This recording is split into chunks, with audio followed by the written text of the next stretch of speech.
Yeah, so there's, there's a few So things. part of the sorrow would be for your father-in-law, and you'd really weep for him.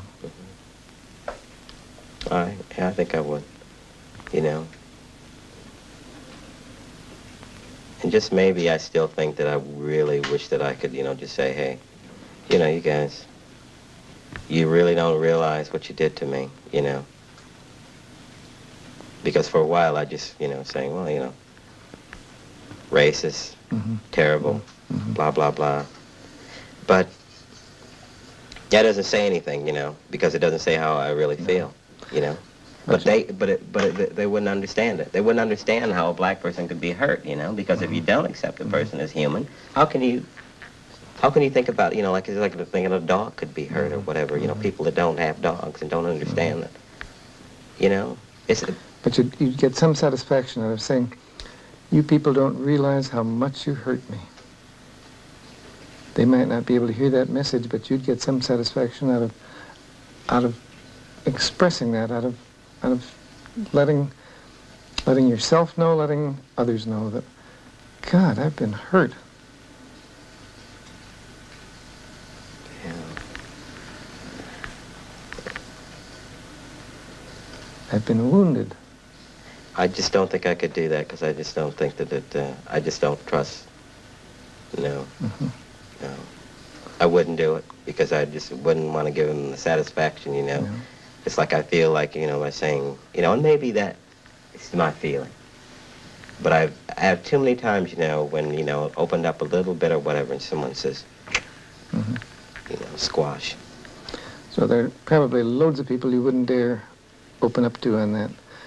But I guess you're opening up to me to say, yes, but I have been really wounded badly by a lot of people. For sure. Just maybe think that you can understand that a little bit in terms of about hurt and that, that I'm a person and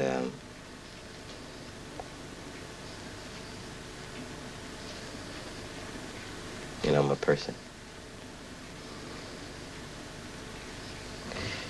And I don't really want that denied to me, ever again. That I could really get angry. I don't, that's not going to happen to me.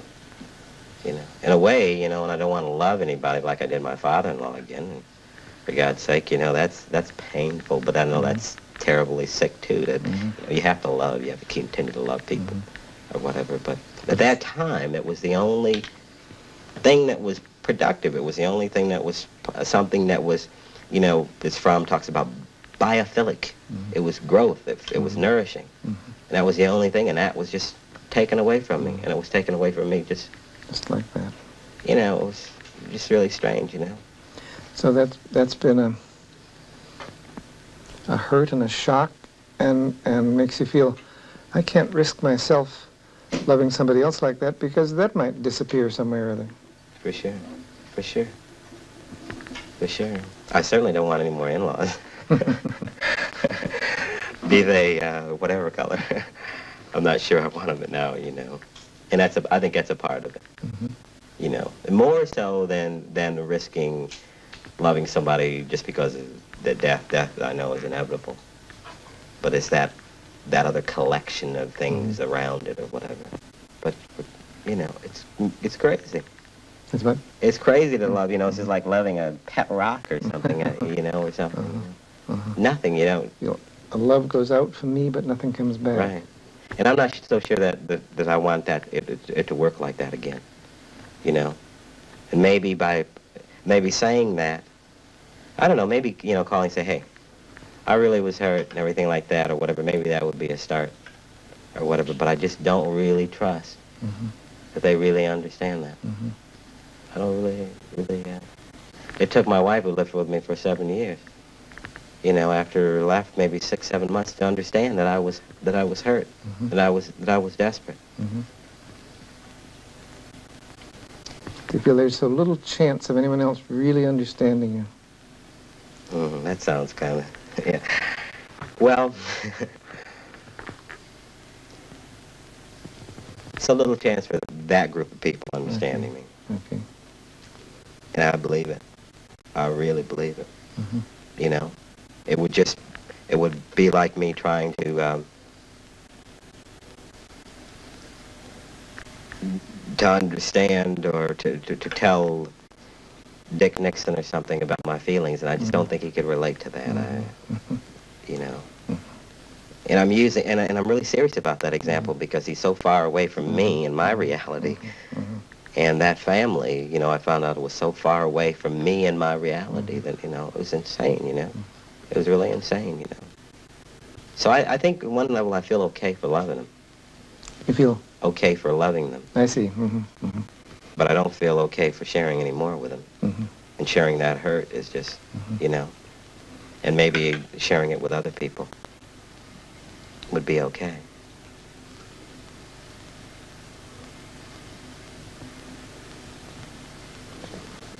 But I know I'm moving away from the other two, you know. It's really important to me right now.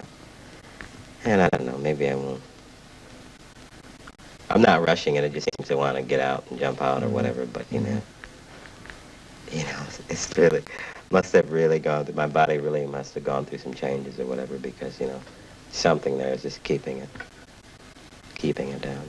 And I know all those reasons, but I can't seem to muster that power to to get that out, you know, to really, you know.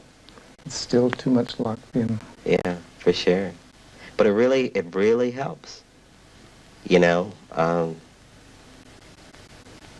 because it's just, you know, it's incredible, you know. This is the first time I've talked to anybody that, you know, that I haven't really been in control. To some extent, I've really given up a lot of control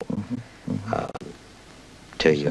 Sort of letting things loose rather than For sure. keeping them under your control. For sure. And that's a new experience. A very new experience for me. Very new experience. And maybe, I don't know if it's just not, just, it's a function of that too, you know, or something, you know. Things are rattling around in my head now, this kind of thing, you know. But all the other, it's just bullshit, and like, I have been hurt. And I really don't want to get involved anymore in terms of with people that can't return love and can't accept people. I just don't really want to get involved in it anymore. I'm sick and tired, sick of it. Sounds as though you're more accepting of yourself as a person who is vulnerable, who's been hurt, who is hurting, and who wants love, who doesn't want it all to be a one-way street of giving love. You want love back in return. Yeah. And I want to be able to feel and to cry, and not to be afraid of crying, and not to be afraid of. I want to be able, and I'm going to work for that. I really want to work for that. I know I do. You know, I just have this thing. You know, if I trust the doctors, I'd have them cut me open and get that out. You know, but I don't. Probably be simpler to have an operation. Oh, yeah. But do you feel that, you know, like I really want to, you know, tell you how hurt I am, but I'm not. I can't tell you. I understand that. You're as it visualizes in my mind, you're walking all around the edge of that pit, but you're not really letting yourself down into it. So you're letting me know all about it, but not yet. Yeah, for sure. Yeah, don't know how to do that. You know? Yeah, I hear you saying, I really want to get to that, but it'll have to be at my pace. I can't force it. But I do want to get to it. Yeah. And I want to get to it really fast, you know, because that's the only part of me right now that's really, I really feel that's sick. It's really the cancer. You know, that if I could eliminate that, I could eliminate all of the cancer from my body. I really believe it, you know. And I really blame the way I lived and the stress and everything else like that on the disease. I really do. You mean you blame the disease on all that stress? That's what you mean, right? Right, yeah. For sure, yeah. I had to turn around, for sure. I do. I do. And so extent I blame racism. You know, I just don't want to get caught up into that anymore. You know, and I want to continue to give, but I'm just not going to do it the way I did it before. And I don't know. Yelling sometimes, like when I came in here, I was thinking about yelling, those Okay. big, long, but I'm not sure that I want to do that. You could try it. I don't know. That wouldn't be cultured. Standards. For sure, man. I was really socialized. You were I was, brought up right, oh, weren't you? yeah, I learned all of it. All of it. And still, in spite of yourself, buy a good deal of it. Yeah. Yeah. You really don't want to, but still you find Yeah, you can't do the uncultured thing. for sure.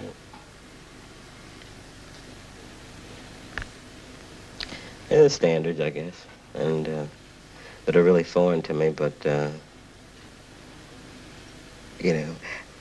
thing that that I've thought about, and like, it's like in terms of expressing my anger, whatever comes out in terms of possible obscenity, like calling somebody a bunch of something or whatever would really, I don't know what it would do, but I could really like to do that, That helps to explain why I feel you've kept your language quite guarded here. I realize sure. I haven't used more profanity than you have.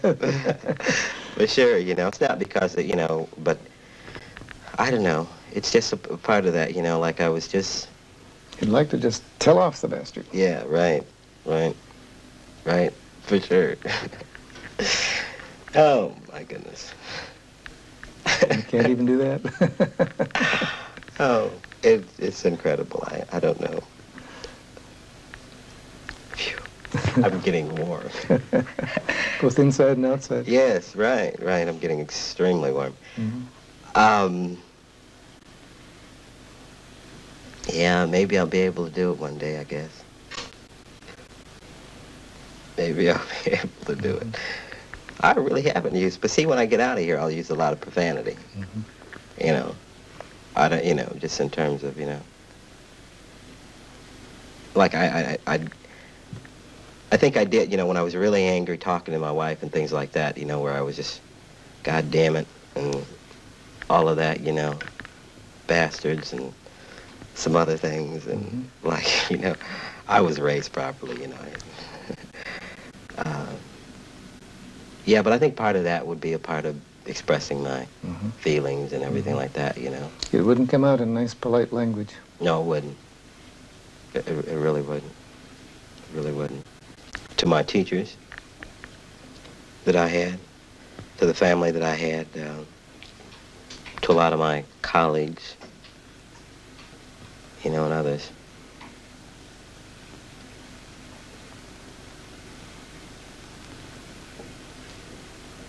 And, but I don't know if I really want to tell them. Maybe it's just a part of just being proud and everything else like that. But at least to myself, I need to get it out and openly. And yeah, you may not tell it to them face to face, but you need to get it out of yourself somehow. Somehow, yeah. Yeah. Really rotten, and I really feel, really screwed. I really feel so badly. The bastards really screwed me. Yeah, I know. They got me. It's just like being part. I guess that has something to do with being Indian. I guess you just wipe them out. If you don't get them with their bodies, you do it in their mind. Like it happened. And it was real. And to try to describe that hell to somebody is just the hardest thing. But it's like just somebody knocking you down. And somebody coming and stomping on you and spitting on you and everything like that. And like it's just, and just feeling like garbage.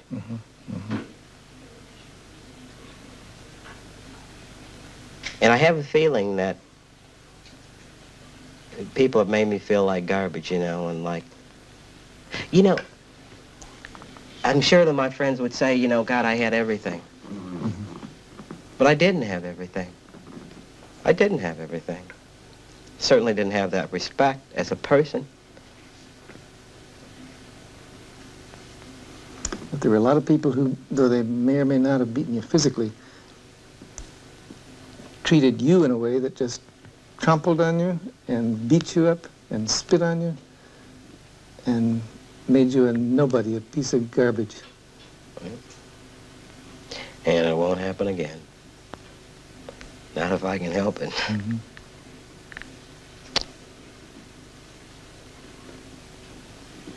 Because I'm really tired of fighting. Mm-hmm. Really tired of expending that kind of energy. Mm-hmm. It really is just, it's draining. It's too draining. And like, you know, I don't really know what's going to happen in terms of, you know, how I'm going to do that, you know, get it out or whatever. But, you know, and I just don't really want to say, you know, that I'm hurt or whatever. Because that isn't even descriptive enough for what really happened. Yeah. To say a word like that, or several of the words you've used, just isn't at all the same as feeling those feelings inside and really feeling them fully. It really is, I don't know if you saw The Exorcist, but it's as really as, you know, that, you know, I remember a scene in that movie where the girl just threw up this green slime, you know, and that's really, it's that, you know, it's that bad, you know, it's you know, it's that bad. Because I know it now, you know, and that's not a part of me, and my body really wants to reject that. But how to throw that up is, yeah, how to vomit up that green slime that's been a part of your experience. you know, maybe I'm just afraid I'll look horrible, you know, or that I'd look horrible or whatever, expressing that kind of anger, that kind of hurt or whatever. You wouldn't look civilized. You wouldn't look cultured. I don't know, you know.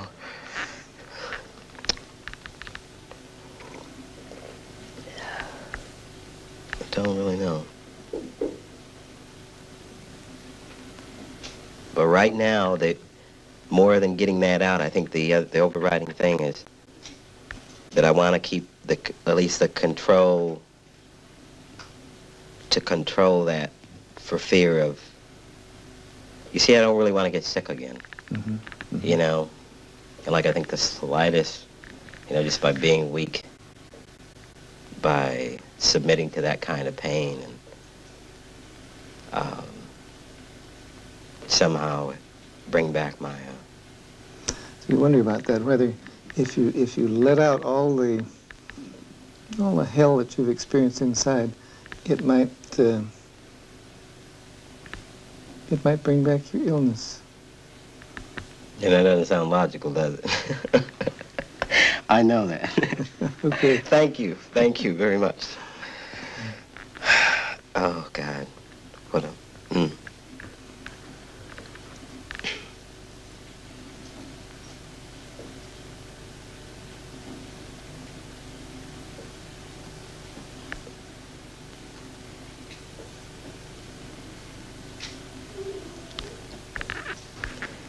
I don't know. God, you know, I feel so beaten. I mean, I feel beaten right now, and I'm not sure why. That in a way that I really got something to say, and just, you know, and I know I feel better, but maybe I would, you know. I'm really talking. God, I realize I'm talking in circles. I seem to be talking in circles. Does that sound like? No, not quite. It's more spirals, I think. You're getting, as you say, you're getting very close. You feel beaten right now, as though if only something could come out, you wouldn't feel beaten.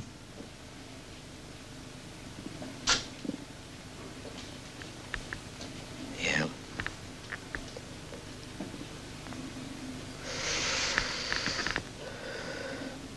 I think that, you know, just that almost turned me into something really inhuman. I really almost let it turn me into something really inhuman. They damn near made an animal out of you. Damn near. Damn near. Yeah.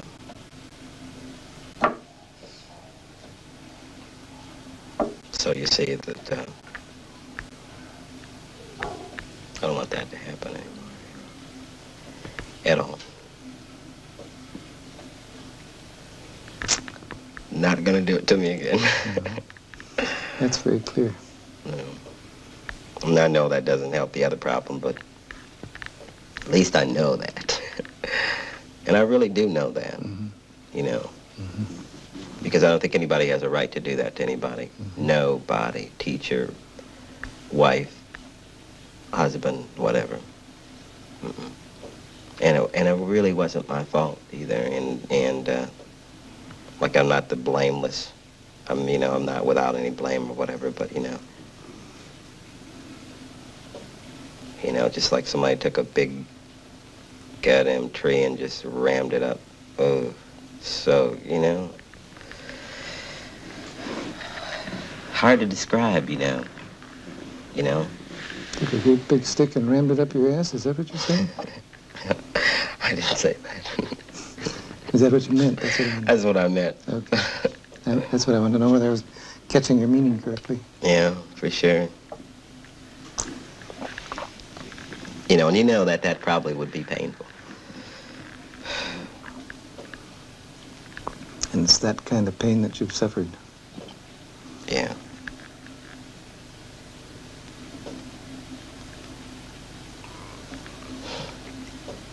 I just can't let it happen again.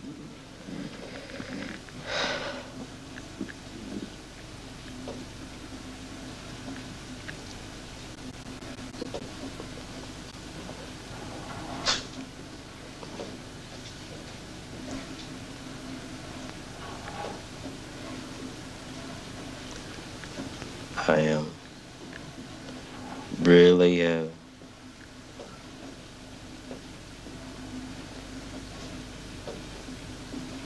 really don't know how to tell you how badly I've been hurt.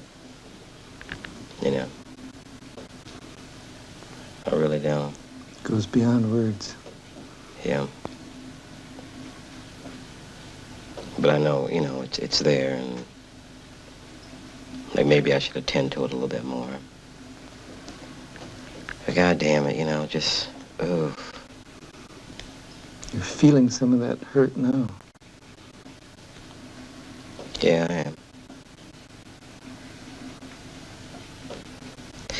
I was thinking about a wino on a street that continues to drink, doesn't have a place to live. And I've seen so many people go by that kind of person, disgusting, don't want to work or whatever. But, I really feel like there may be some reasons. And I know one thing, I'm going to allow that person to be desperate. Because I'm thinking that probably people like that do things out of desperation. And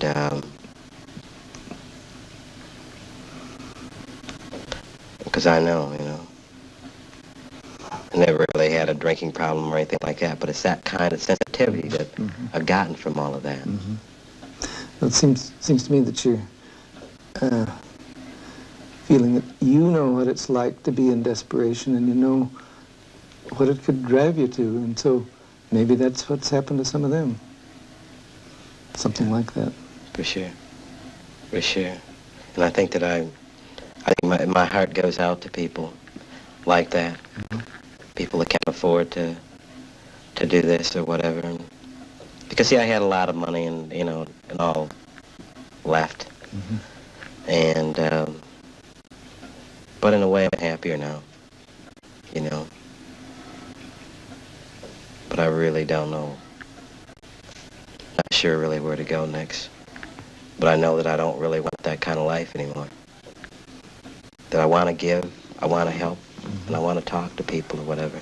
And before I do that, I want to get my thing together.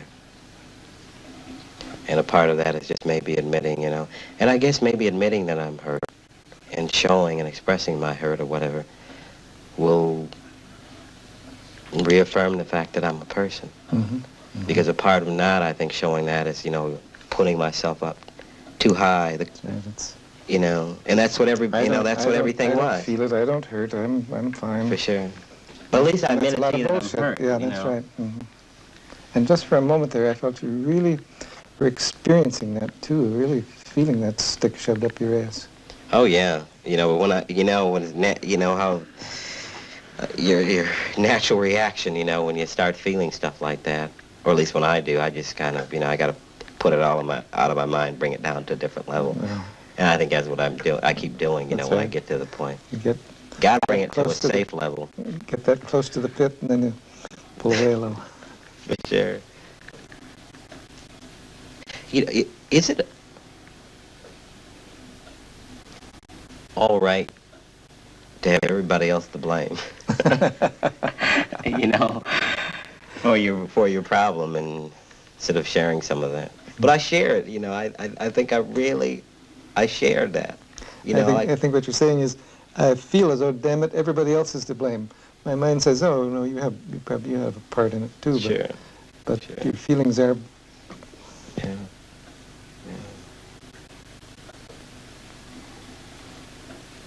And I guess I hurt myself. I didn't. Other people. Maybe if I can clarify that, I let myself be hurt. Mm-hmm.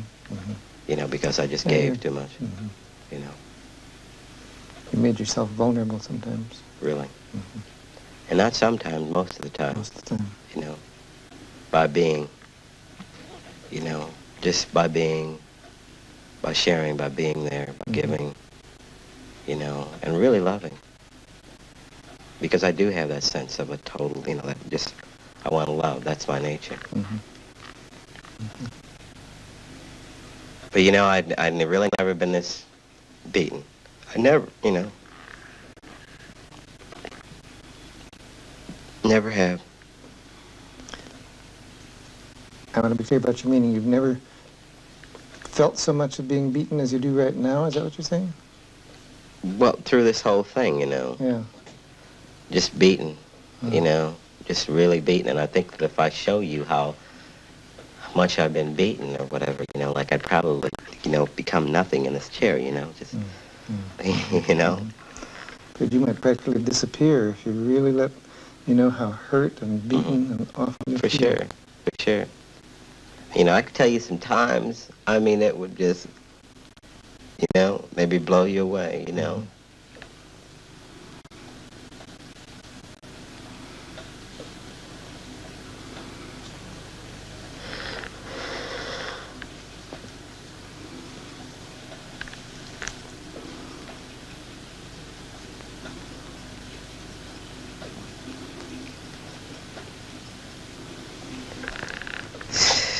Really too much for me. It's really too much for me. Too much. Mm-hmm. I feel like it. I think you feel as though I've gone about as far as I can go at this point. Yeah. Yeah, really.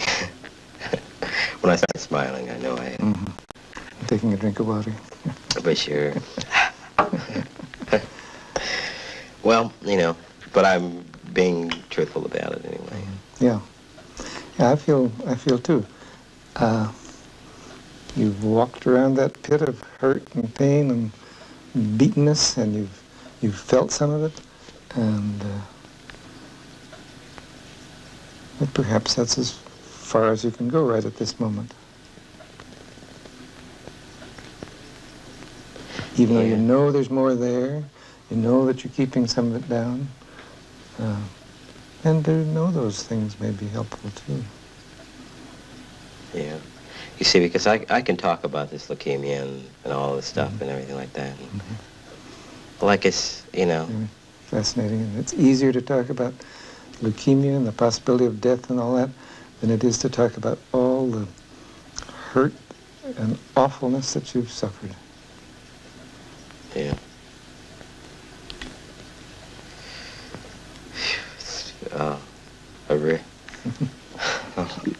I want to, I have to stop. Okay? Okay, all right. gone about as far as he can go. Right. Okay.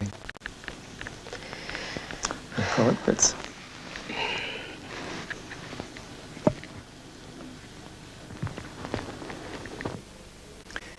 Here is an armor-plated man. He's been sufficiently hurt that he hides his real feelings very deeply. But in this relationship, the armor begins to crack, just begins to crack.